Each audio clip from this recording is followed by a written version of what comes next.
All right. Well, good afternoon, everyone, and welcome to today's webinar, Beyond Pride, Strengthening Economic Opportunity for LGBTQ plus entrepreneurs, part of AEO's Equity and Opportunity for All series.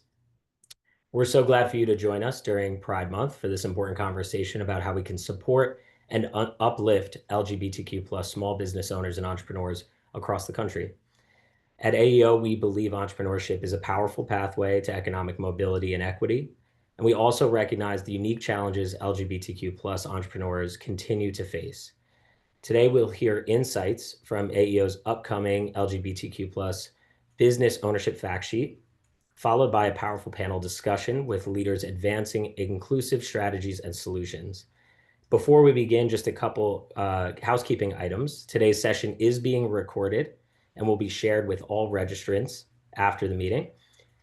You're welcome to submit any questions at the bottom of your screen using the Q&A feature, and we'll try and get to as many questions as possible during the panel. If we don't get to everything, we will follow up with some of those questions in an email as well. We'll also be sharing some helpful links and resources in the chat, so be sure to be on the lookout for those throughout the webinar. And to begin, it is an honor to introduce Renee Johnson, Vice President of Ecosystems and Strategic Partnerships for the Association for Enterprise Opportunity, AEO.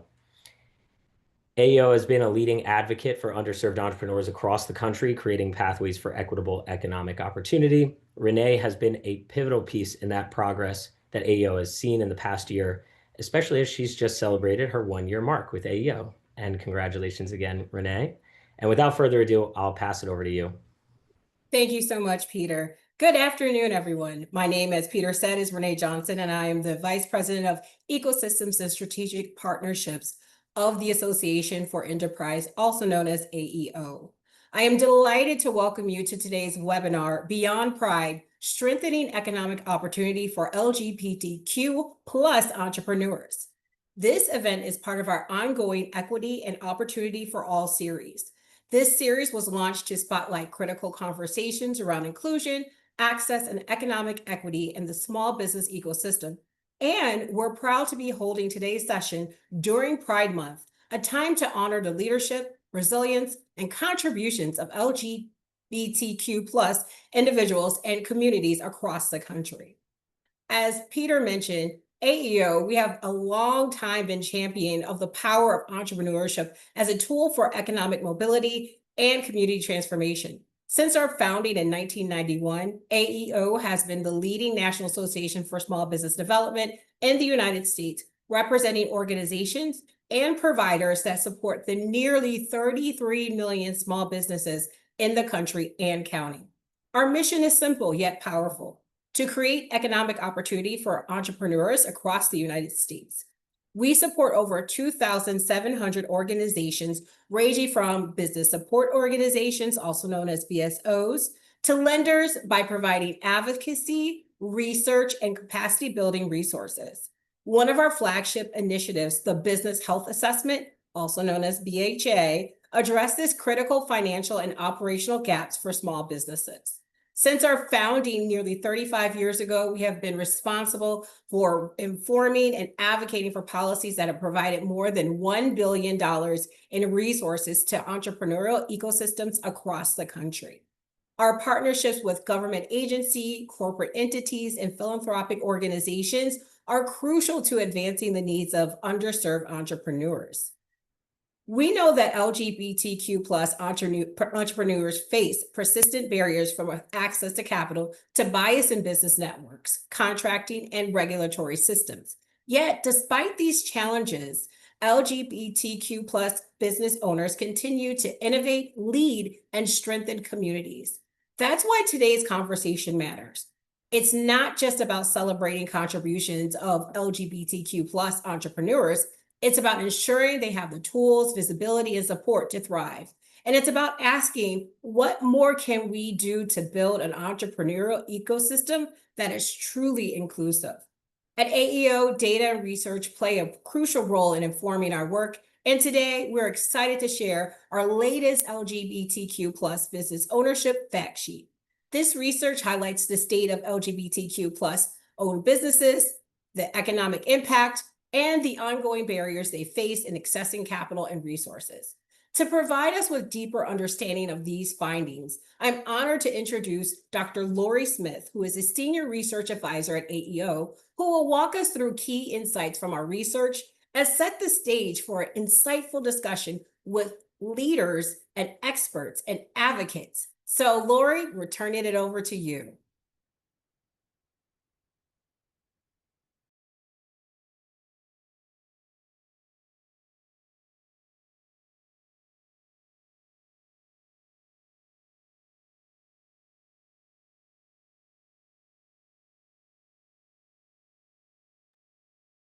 All right, thank you so much, Renee. Hi, everyone. It's an honor to be here with you all today. I'm Lori Smith, and I'm a senior research advisor at AEO.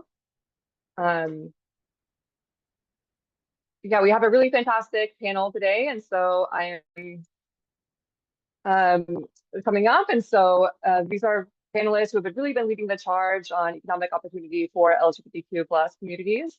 And so before we jump into that conversation, I'll just take a few minutes to share some context to really ground us in what we know, where the gaps are, and why this moment matters. So first off, you can find some key data points in our recently released fact sheet that'll be dropped in the chat shortly. And just in the future, if you're interested in finding out more, please take a look at our research website at AEO. We have research reports and interactive dashboards that give people access to all kinds of business data. And of course, we would love to hear your thoughts on new research opportunities. So please reach out to us at research@aoworks.org to talk about anything related to research. So first, I'll start with some context on why this matters. So we know that entrepreneurship has long been a way for LGBTQ plus people to create a space for themselves, and especially when traditional workplaces aren't welcoming or safe. And that's still true today. But even with all the progress that's been made, LGBTQ entrepreneurs continue to face significant barriers to opportunity. And so today's conversation isn't just about inclusion. It's about the real economic opportunity that we unlock for everyone when we support LGBTQ plus business owners. So first, let's start with some big picture numbers. LGBTQ plus entrepreneurs run over 1.4 million businesses across the country, and those businesses contribute to more than 1.7 trillion to the US economy. And this is really an underestimate in terms of impact, as we need better data to truly estimate the size and scale of the LGBTQ plus business community. And another point that's often overlooked is that LGBTQ plus owned businesses are more likely to be community focused. So the Small Business Credit Survey from last year shows that about 70% of LGBTQ plus businesses serve local markets, which is much higher than for other businesses. So that means they're not just creating jobs, they're also building inclusive spaces, supporting local economies, and investing in the neighborhoods that they're part of. And this impact is deeply local, and that's what makes us supporting them even more powerful. Now, StartOut's research has also shown that LGBTQ plus founders actually create more jobs and generate more patents than other entrepreneurs. But here's the catch. They do that with less funding and with less support than other entrepreneurs. And this is a story that we really see over and over again. LGBTQ plus business owners are more likely to be denied credit, and they often face lower revenues compared to their peers. And that's especially true for trans entrepreneurs and LGBTQ plus people of color who face compounded barriers accessing capital, networks, and support and resources. And so what's behind this gap? There's no one reason, and our panel will tell us much, much more, but policy and geography do play a huge role. So here are maps showing the geographic distribution of LGBTQ plus businesses versus other businesses. And so what do you notice when you look at these maps?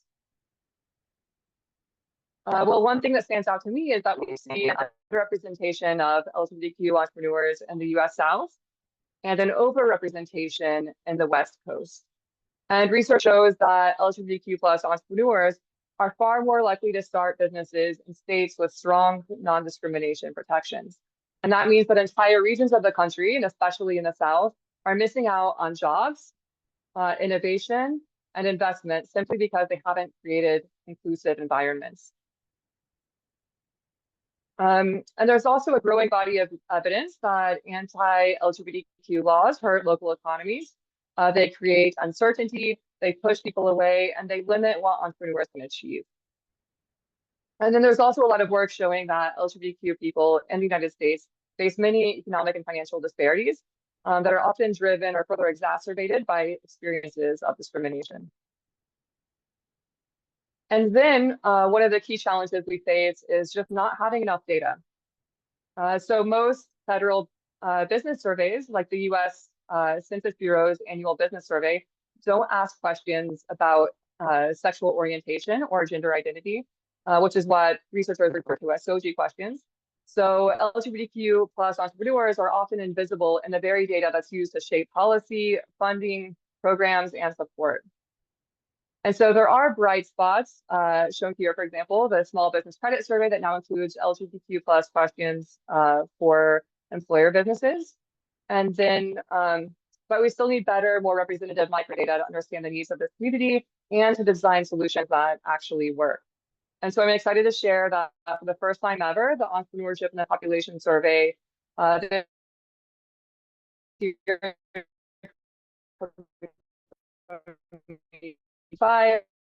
has added questions on word entering LGBTQ plus entrepreneurs are visible in national data. And so the data aren't out yet, but they will be forthcoming over the next few months. And I'm thrilled to share that AEO and CLEAR will be partnering on a research brief to highlight some key findings and to elevate the voices of LGBTQ plus business owners. And so from this, and especially from the role of geography, we see that the policy environment matters. We've seen a wave of anti-LGBTQ legislation at the state level, targeting healthcare access and even the right to exist safely in public spaces. And then there have also been key protections that have been rolled back this year as well at a federal level. And this isn't just a social issue. This is something that has real economic consequences. It makes it harder to run a business, hire staff, serve customers, and plan for the future when your rights are up for debate.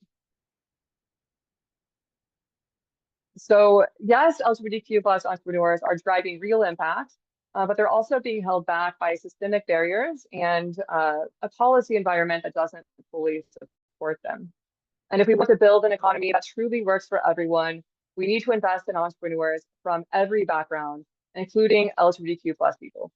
And that means ensuring access to capital. That means making support services inclusive. It means protecting civil rights in every state. And it means collecting better data so that we can actually track what's working and what's needed.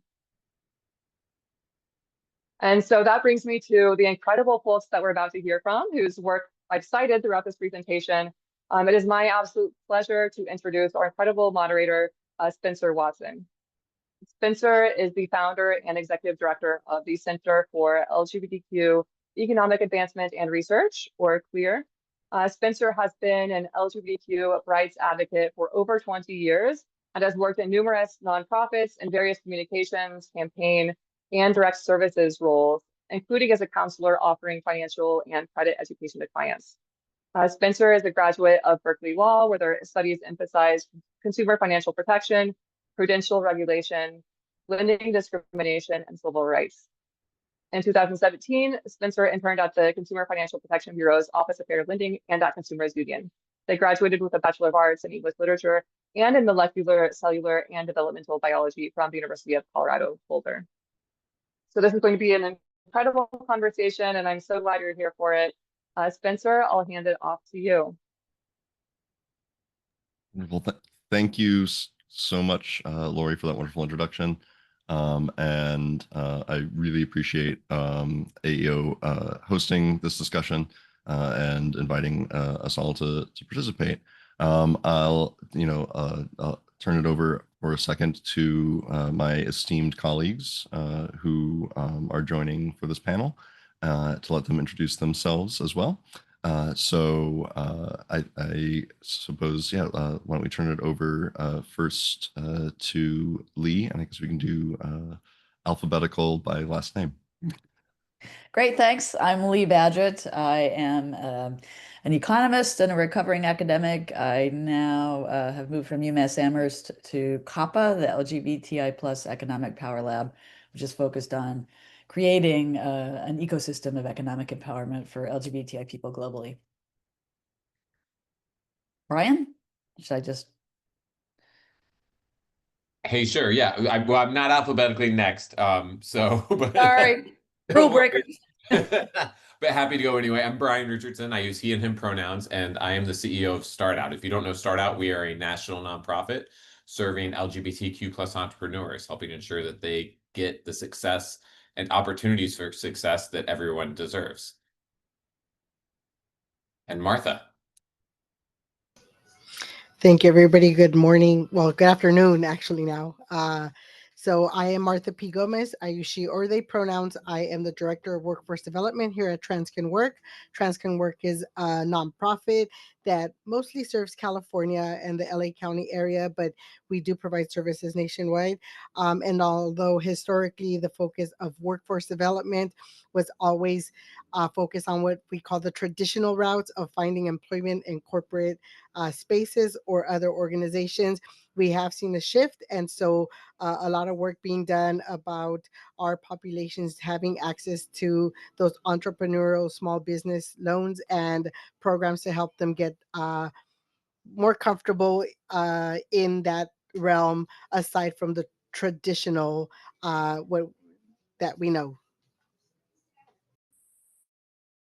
Wonderful. Thank you so much, everybody. So we have prepared several discussion questions that the panel will go through today before we reach the open Q&A. So to start us off, what is economic opportunity?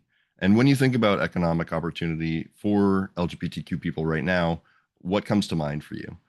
What feels most urgent or energizing in the work that you are doing? And to keep this a little orderly, I'll just call on folks. So Brian, why don't you start us off? Yeah, and thank you so much for having me today and talking about this conversation, because when I think, it's a big question, what is economic opportunity? But in reality, economic opportunity is the opportunity in our society to live and thrive and be your authentic self. Because as queer people, we face so many challenges to be ourselves, but in this society, the best pathway toward toward that ability to be authentic without fear or favor is to have that economic independence and that financial security. The story I was sharing yesterday when we were all meeting briefly kind of for our pre-workshop, and the story I share regularly is the one of the civil rights movement. I grew up in Alabama, born and raised, and had a fabulous social studies teacher, middle school social studies teacher, who was a Black woman who fought in the civil rights movement as a high school student in Birmingham, Alabama, and had fire hoses sprayed on her and such. And learning social studies from her was quite powerful.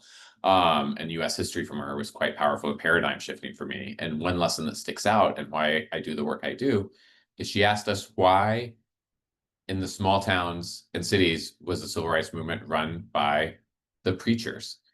And we answered because they are community activists, because they're connected to the community, they're morally righteous, they're good speakers. And she said, nope, all of those answers are wrong. The real reason is because their paychecks in these small towns are written by Black folks. And usually they are the only person whose paychecks were written by Black folks, by passing around the offertory plate. And that economic independence and empowerment led to the fight and movement for social progress. Because in our country, you cannot have social progress without a good paying job, without the opportunity to earn your living and be your authentic self. And so for me, that question about what is economic opportunity, it is the opportunity to be your authentic self. Right. Martha, what do you think? Well, I really love that, Brian.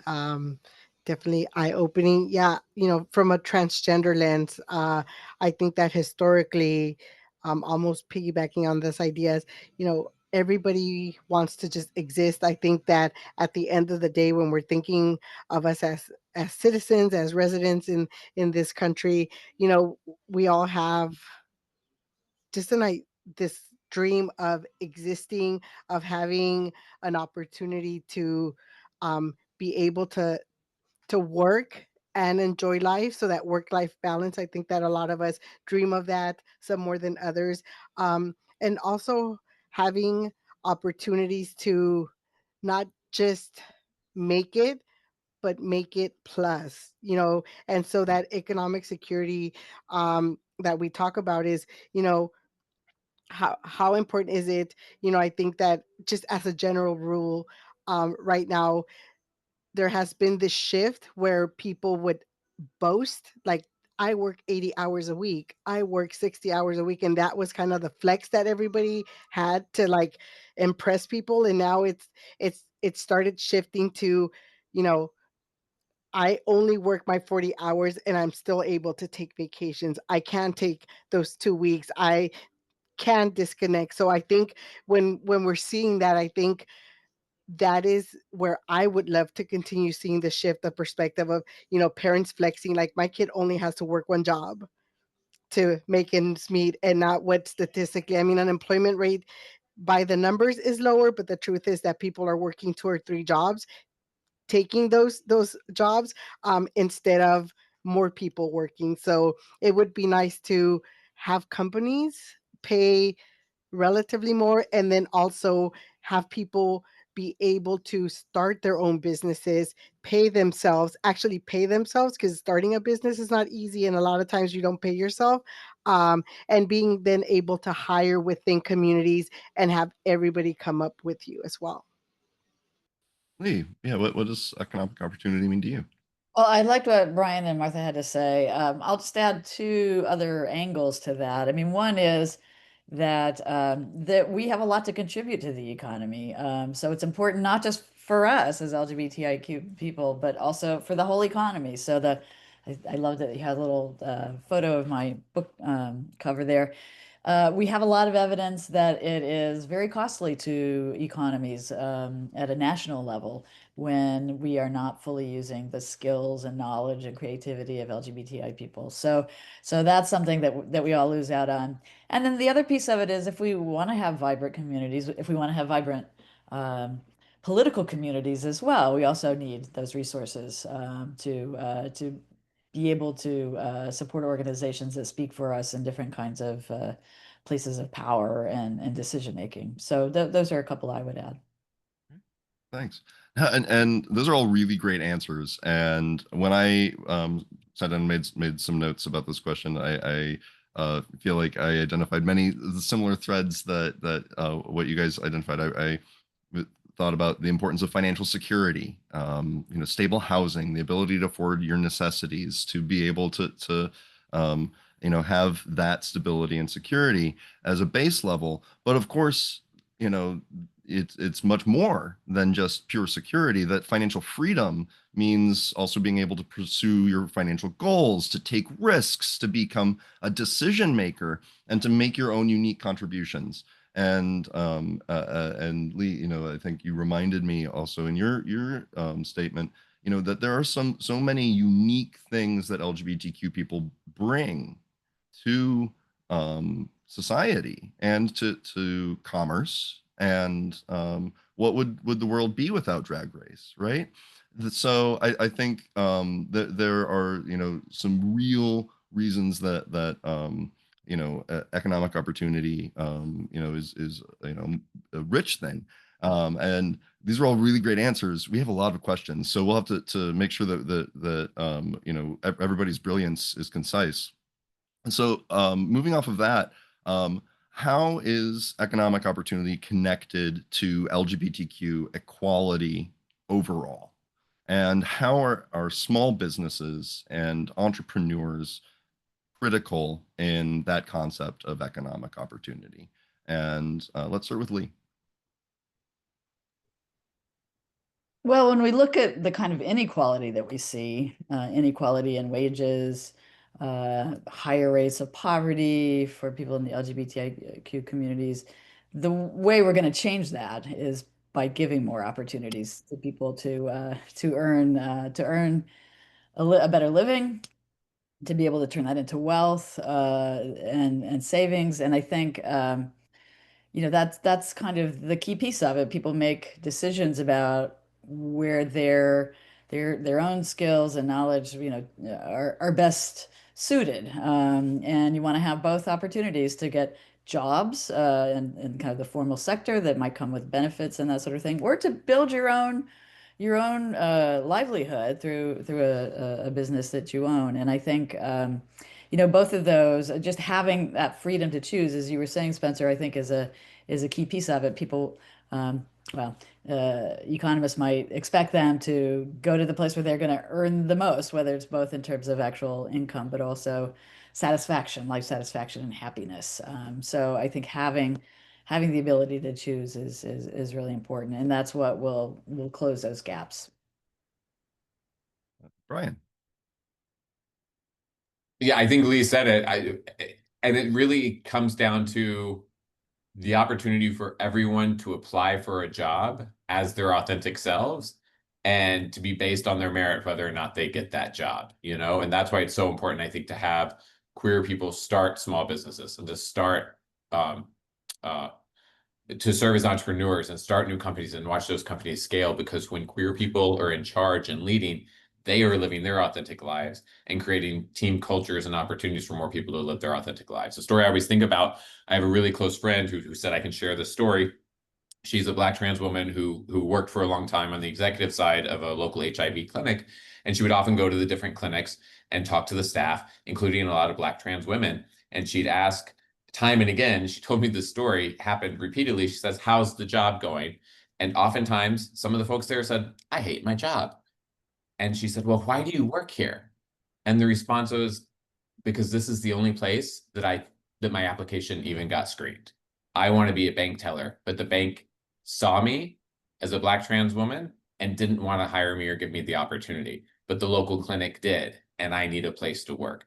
And we need to build an economy where someone with skills and merit and opportunity, or the ability to even grow into a role, can apply and be seen for who they are and not necessarily what their identity is. And if we can create companies ourselves, like we've created these clinics ourselves, we're going to create more affirming spaces. And so that's why it's so important, not just for all the economic impact that Lori talked about earlier, and the fact that we're making our economy better and stronger, but more importantly, we're making it more affirming and welcoming to everyone.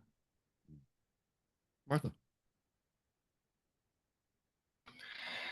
Well, I think Lee and Brian pretty much covered everything, and it's great. And I'll just kind of echo what Lee said earlier, which really stood out to me. Where would we as a world be today if we omitted all the achievements of the LGBT community? And so not giving us space to create that new commerce, really, where would we be? What kind of boring world would we live in today? Right. And so I want to take a second to hone in, I guess, specifically on small businesses here, because I think, as Lori covered pretty effectively in her presentation, small businesses are a driver of well-being, not just in LGBTQ communities, but in all communities. And that's because that they put wealth directly in the hands of community members, and that that is the owners, of course, but it's also the workers of, the employees of those businesses. And in the case of community members, then, to sort of Brian's point earlier, then those community members give back to the community itself. They give to LGBTQ causes, they donate to local community members, and those businesses also create vital services at times for the community itself. LGBTQ bars have historically been hotbeds of LGBTQ organizing activity. And that is, a historic artifact of the fact that that was the safe place for LGBTQ people to gather. And yet at the same time, I think, we should, of course, distinguish LGBTQ ownership from LGBTQ serving establishments, because there is a distinctive, aspect of are LGBTQ serving establishments owned by LGBTQ people, then also what benefit would come from maybe LGBTQ ownership of those establishments. Now, moving on. What are the particular strengths that LGBTQ people have as members of the LGBTQ community that make them particularly successful in business and as entrepreneurs? Do queer people have any business superpowers? And Martha, let's start with you. What superpowers don't we have? Really, I mean, when you think back just in the history of queer, transgender, LGBT people as a whole, like, we're hustlers. I think that historically speaking, because we haven't had access to jobs, we have had to create our income, our wealth in other areas. So there we always see obstacles as opportunities. And so really that resiliency, I think, is a big word that, like, I want to highlight. We're able to take sometimes, the discards of others and see those as opportunities in creating beautiful things from things that people don't see the use of. And that's been historically with a lot of minorities, but definitely with the LGBT community, and being able to see the opportunities that are in front of us. Like you said, see opportunities where there's gaps, where we don't feel safe, and create those establishments that are able to serve others.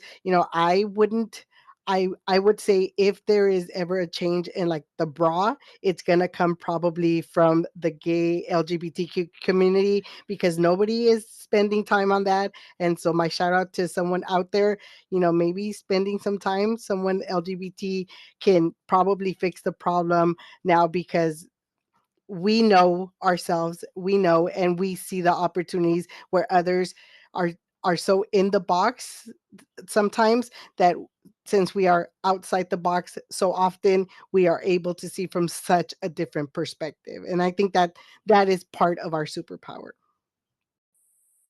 Ryan, do you want to pick it up from there? I don't have much to add because I think Martha said it, especially the fact that we're hustlers, because that's true. I think I would just take back what Martha said to the data that Lori showed us earlier, some of which was Startouts data.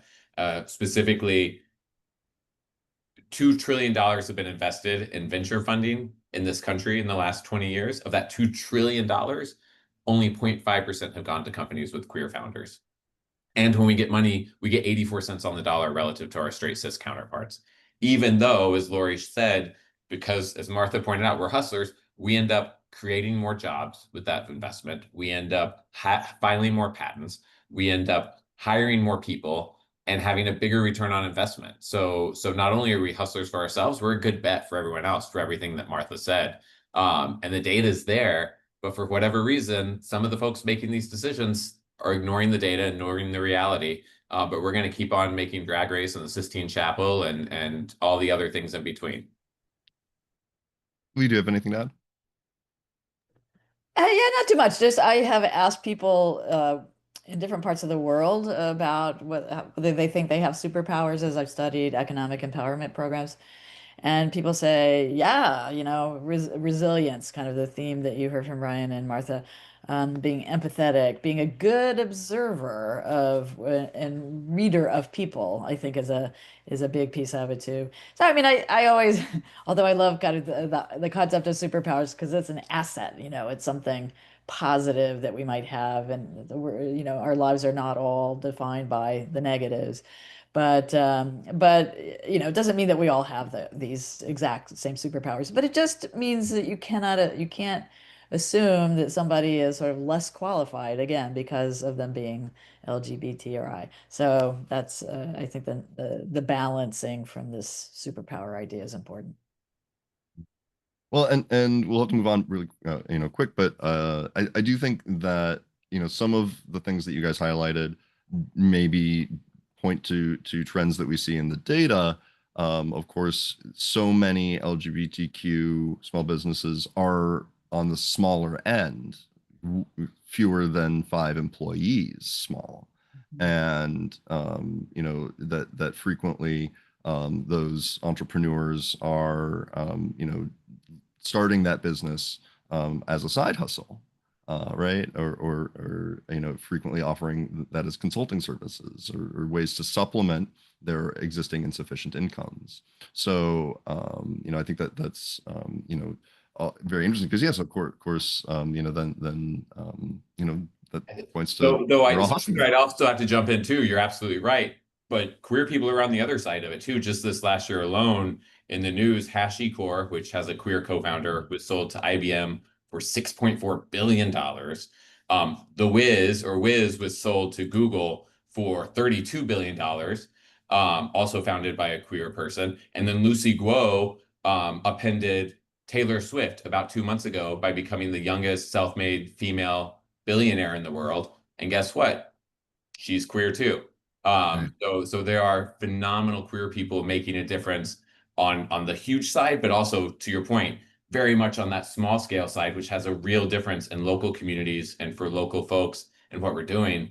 And I think it was Lee who said, don't count us out. Like we're a good bet, Right.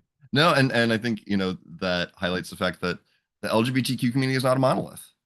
And we exist all across, income spectrum, the racial spectrum, the cultural and national background spectrums, spectrums of ability, spectrums of genders, what have you. We exist on those spectrums, and so that's all baked into the pie. And yeah, I think we shouldn't let, of course, examples of queer poverty eclipse queer excellence, which is of course what we're seeking.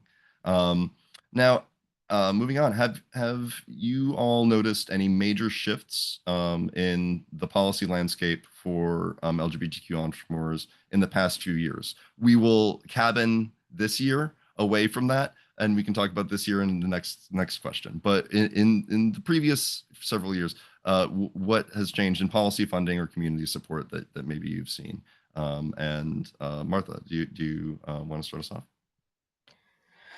Yeah, I think what we have noticed a lot is, especially after COVID, is this really, really big shift in people finding the ability to work remotely, seeing the opportunities that a lot of times were not in place. I think that companies were so against. Sometimes you fall into that status quo, and everybody. I know even myself when I was working with my daughter, sometimes when I had to take time off of work, I would be like, "Hey, can I just work from home? I have to do this." And my company was very much like, "No, no, like remote work is like." You take the day off if you have to like not be here. And then COVID happened, and like hi ho, all of a sudden you can do your work from home, like go figure, right? And so I think that the LGBTQ community really, really has taken hold of that remote opportunity of being able to. And I think the trend that we are seeing with our clients and with the workforce is that people are veering away from wanting to be in office. Again, some of that is that PTSD and traumas and anxiety of being in a workspace where you don't feel safe, where you don't feel valued, and being able to work in like the safety of your own home. So I think that has been the biggest workforce shift that we are seeing, at least from an actual like workforce. I also we also noticed, and I think Brian mentioned it, people having the ability now to create that, like just like their little side gig has become more of an actual business model. And I think there is a lot of opportunity, and the biggest gap right now is access for our community to find and thrive. So like small business programs, teaching people how to create their business model, and the technicalities of small business launching. I think it's kind of where the gap is in having access to that. We're really lucky. The city of LA actually launched a big campaign, but even with that big campaign, the LGBT population that took advantage of that initial launch was only like 5%, which is, for our community, especially in our city, is still a really, really small number. So there is that move, there is that opportunity now for a lot of us to start making our gig work actual our small business idea. But I think that there's still opportunities for more growth and more money invested. And again, going back to what Brian said, you can only get so far kind of on your own, even with support of what is small business. How do you do the business plan in actually getting those loans to take the next step? So with a lot of this great shift, there's also a lot of opportunities that are being highlighted that are being missed in getting our community, the LGBTQ community, into those spaces successfully. Lee, what have you observed in the last few years? Yeah. Well, I mean, one thing is we now have some data, which is pretty amazing and pretty recent. And you and AEO have been making the most of it, which is really exciting, I would say. At the global level, um, we're starting to see a lot more interest in creation of programs that will train people to be entrepreneurs, show them how to think of themselves not as just having that side hustle, but as really being business people and giving them the skills that they need to get to that point, as well as sometimes some startup capital.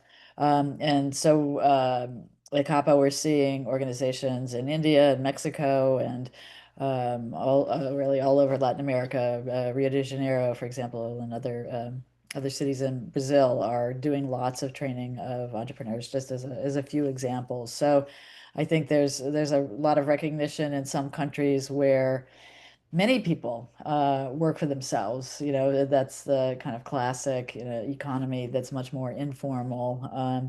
And many people have their shops that they rely on. So in those places, there aren't a lot of alternatives for getting really good jobs. And even when LGBTI people do get those good jobs, they sometimes run into some of the challenges that Martha and Brian have been talking about. So I think that's really raised up the visibility of entrepreneurship as a way to deal with the crisis in livelihoods that many LGBTI people face.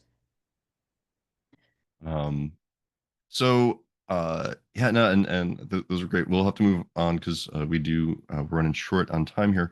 I do think that bringing us up to the present moment, right? Like Lee observed that it's been really great to see data inclusion occurring at many sites across the federal government, including at the Federal Reserve Board, which is where the Small Business Credit Survey data came that Lori had in her slides earlier, and that also CLEAR has analyzed in the past.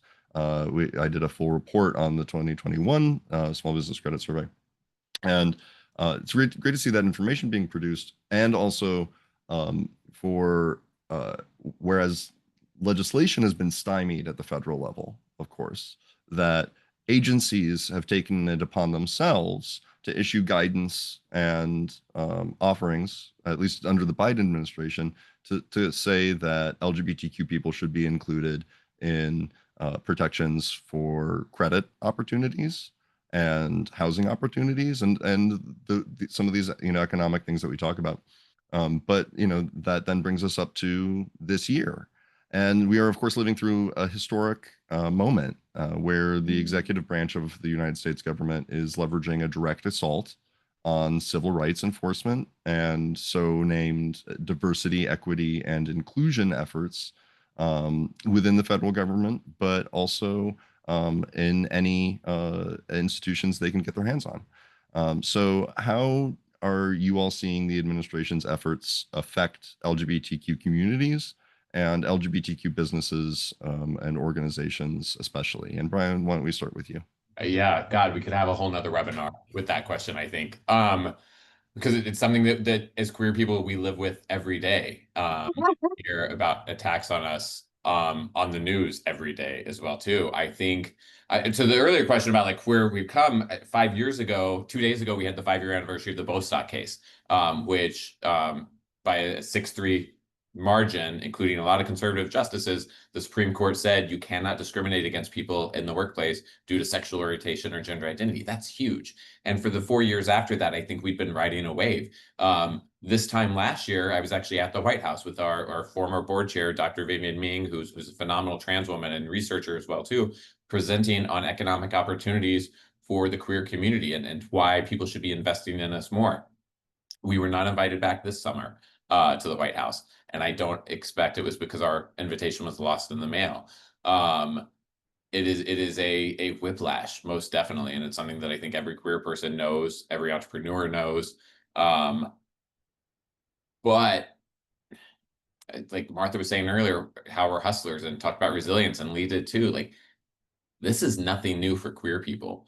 The arc bends toward justice. We continue fighting, but for the same reasons that we make better entrepreneurs, or really great entrepreneurs, I want to say, we make really great activists and advocates. And the work that we do, even if we're going to be less funded next year because of this administration, or because of some of our former partners want to pull back out of fear of retribution from the administration, we're still going to be here, and we're still going to be queer, and we're still going to fight for economic opportunity for everyone. So it's a scary time, but we've been through scarier times and come out of it on the other side stronger, and we're going to keep doing that again. Great. Martha, do you have a thought on this?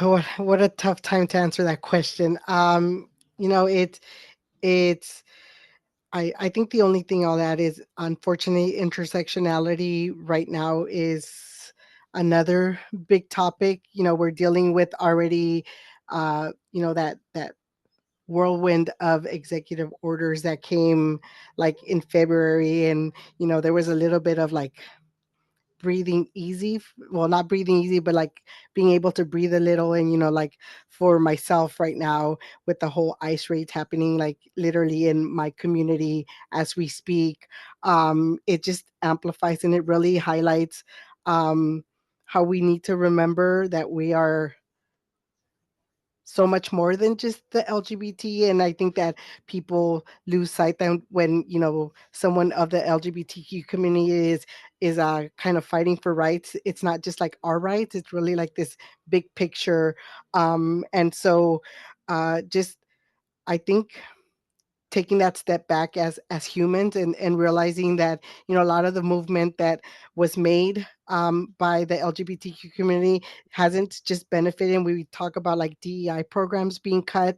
You know, yes, we see that initially as us as our LGBTQ identity, but then we also see it as our, you know, racial identity. But it doesn't stop there. And I think when people understand that, you know, everybody suffers when those type of programs are at risk, will we really shift our thought and understand that, you know, having as many different opinions, and almost going back to that idea of, you know, when you're able to see outside the box, when you're able to see other perspectives and create policies and jobs and small profits, I mean small businesses, with this mindset that diversity really is good for the whole, then you know, we can maybe be in a better place. But right now it's a difficult time uh, for a lot of us, and some of us in more ways than one.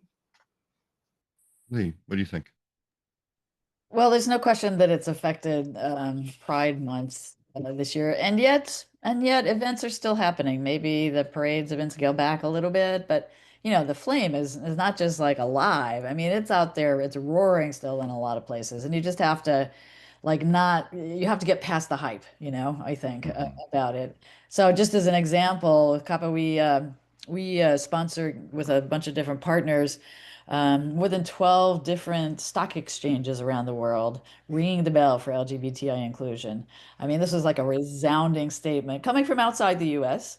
But after all, this is like we are in a global economy, so this is highly relevant for us. You know, surveys suggest that still only maybe half of the companies in the US responding to the one survey I saw that they are cutting back on their DEI efforts. So it's not something that's happening everywhere, but it's gotten a lot of press.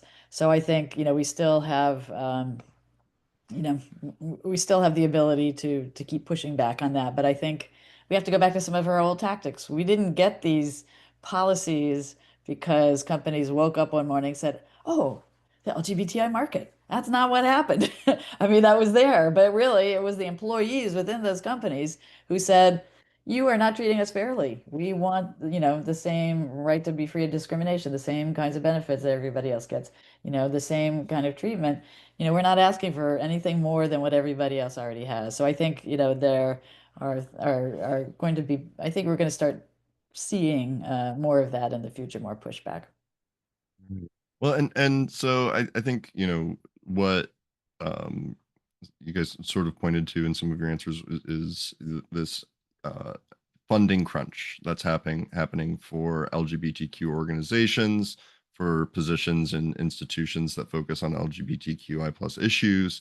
And that, of course, is being led in no small part by the federal administration itself in cutting off NIH funding, which there was a wonderful ruling this week that it put a hold on Trump's order to withhold NIH funding, or the order from the NIH to withhold funding regarding certain subjects, and LGBTQ issues is one of them.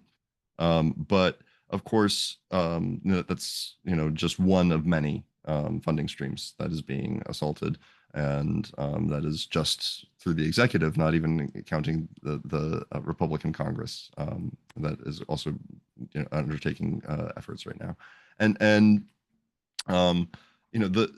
it is of course notable that many corporations have rejected anti-DEI proposals, shareholder proposals. And there's a wonderful list that HRC has released of entities that rejected those proposals. But they are in many ways still backing away from many pride parades and public sponsorship. New York City and SF Pride reported significant loss of funding sources, and that loss of revenue is significant for them. Interestingly, though, Boston Pride for the People, which just hosted their Pride this last weekend, did not suffer similar losses, and they attribute that to their reliance on actually their local economy and smaller contributors instead of corporate support, as well as by thoroughly vetting their contributors in the past, so that they had actually eliminated those who made anti-LGBTQ contributions to political causes and were seen as potential false friends. So it's a very interesting moment, I think, in all sorts of different ways. Let's move on to focus on LGBTQ entrepreneurs for a moment. So what barriers do you all see coming up most frequently for LGBTQ entrepreneurs and small businesses in your view of the world? And Brian, let's start with you. Yeah, I think it's really two barriers that we see. One is funding. Oftentimes, just getting your foot in the door and getting the funding, especially if you're coming from a place where your family may not have funding to support you, or even if they do, they may have kicked you out of the house. And so you can't depend on them to help you raise money. We're oftentimes like, oh, you do a friends and family around. Well, your family's not there for you, and your friends are all struggling to get a job as well too. And so you can't necessarily depend on them. And the other key area is representation. Like, representation matters. And that's one of the things that we try to do regularly to start out is to herald when you do have a CEO or an entrepreneur, small business owner who is out there making waves and making a name for themselves, recognizing that they're LGBTQ plus. Today, out of the Fortune 500 CEOs, 3 are openly queer. That is less than 0.5%. That is bad. It was 4 last year, but 1 stepped down and retired. So now we're down to 3. All 3 are white. All 3 are cisgender. 2 are men. And so how do we find more representation? We create it ourselves, but it gets back to that other question about funding as well too. But not to look on the deaf side, the good things though is that we are making waves. The couple of examples I mentioned earlier, and we are seeing changes even against all these policymakers, because queer people make great things, and we figure out a way to come together to make them happen. Lee, what do you feel? I'm gonna pass and I'll pass. All get right. the last word from Martha. Martha, what do you feel as common barriers for entrepreneurs and small businesses? I think just resources. Again, resources of funding, but resources of education, resources of pathways. And I think they're slow in coming, but I think yeah, just getting some of those resources. I think even today, like as we were talking, I found myself guilty of like, when a cisgender white person starts their own business, we call them an entrepreneur, but when anybody else does it, we're just hustlers. And so it's like, maybe just even the verbiage that we are using ourselves, and we are entrepreneurs too, and why not just claim the word that is us, and not, we're not hustlers. We have historically been entrepreneurs. I think you're pointing to that a lot of entrepreneurs from underserved communities frequently have imposter syndrome, right? And that they don't necessarily embrace the full power and responsibility of their role. When I thought about this question, I thought like Brian about unfair denials for capital, loans, and other investments for businesses. In the 2021 Small Business Credit Survey data that we had, 1/3 of LGBTQ and small businesses said that lenders do not approve financing for businesses like theirs, compared to only 1/4 of non-LGBTQ businesses. And 46% of LGBTQ owned small businesses had received none of the funding that they had applied for, the financing that they had applied for in the previous year, compared to only 34% of non-LGBTQ businesses. So that is, the funding issue is very real and very critical, because LGBTQ businesses in that data were frequently smaller and younger and more financially fragile, reporting that they were operating at a loss that year. And of course, as Brian pointed to, that um, you know financial health of a business starts at home for many entrepreneurs, and a lack of personal financial resources, a lack of personal financial knowledge can be a real challenge for an LGBTQ entrepreneur or nonprofit leader. Then we are coming up. We only have 2 minutes left, so why don't we move on to if you had a magic wand, and you were the world's fairy godmother for a day, what would you want to accomplish, in terms of a significant change? What would you tell many of our nonprofit listeners today, and CDFI listeners? What could they do as a tangible action to improve economic opportunity for LGBTQ people and small businesses? Let's start with Lee, since you skipped out on the last one. Why don't we start with you? Yeah, well, I think one thing they can do is look at their own spending, and make sure that they are buying from a diverse set of vendors, and working to build pipelines for LGBTQI owned businesses. Brian. Go to startout.org and follow us on social media. But also, I think, quite honestly, give it a shot. It's tough, it's scary, but queer people do have resilience and opportunity. And I very quickly, one of our founders, Maka, who's also said I can share her story, she felt an imposter. She's an immigrant, queer woman, brown, lesbian, and she said that she didn't think she could start her company until she got in one of our cohort programs and graduated. Now her company, she has 40 people on staff, does all this incredible work. And she says the reason she was able to do it was because she found her tribe. And now she's back in our programs teaching the next generation in the current cohort, because she found her tribe and she wants to make sure that others in her tribe know that they can do it too. And so I think the biggest thing that I would want to do is just let folks know we can do it. We have done it before and we're going to do it again. Martha, what do you think?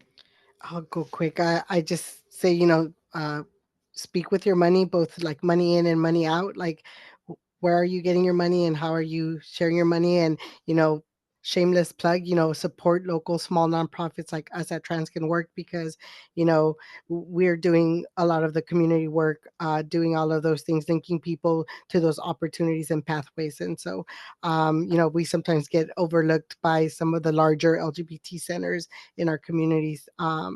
Yeah.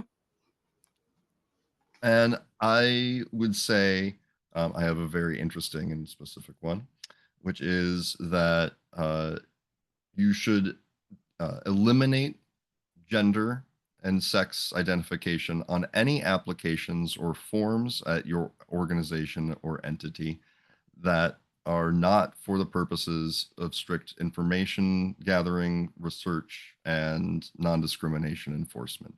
There is no reasonable reason to use sex or gender for identification purposes, and it frequently results in false denials and false flags of fraud instead of actually identifying real fraudsters.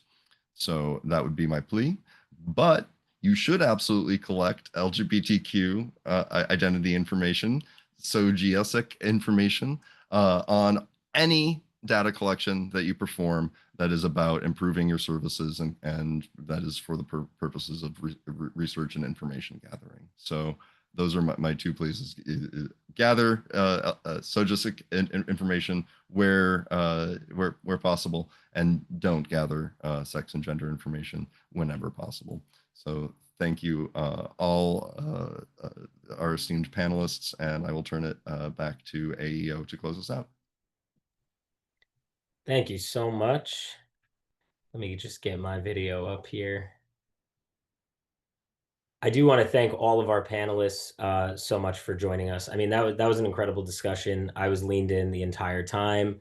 Thank you so much. I want to give a heartfelt thank you to all of you for sharing your insights, your personal experiences, your shared experiences from friends and others you've worked with in the professional space, and for the ending note on the strategies to support LGBTQ plus entrepreneurs and small business owners.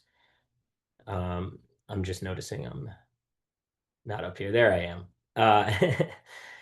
Additionally, on behalf of AEO, I want to extend a sincere thank you to all of you for attending today and being part of this important discussion. I am going to drop a couple links in the chat before we close. I'd love to invite you all to join us for our next Equity and Opportunity for All webinar on July 22nd. We will be hosting From Access to Ownership, Building a Disability Inclusive Future for Small Business. So we've shared those links in the chat with you as well. Earlier, if you scroll up, if you want to catch the research links that we shared at the beginning, feel free to do so. And we hope to see you July 22nd at our next webinar. Once again, thank you so much. Enjoy the rest of your day.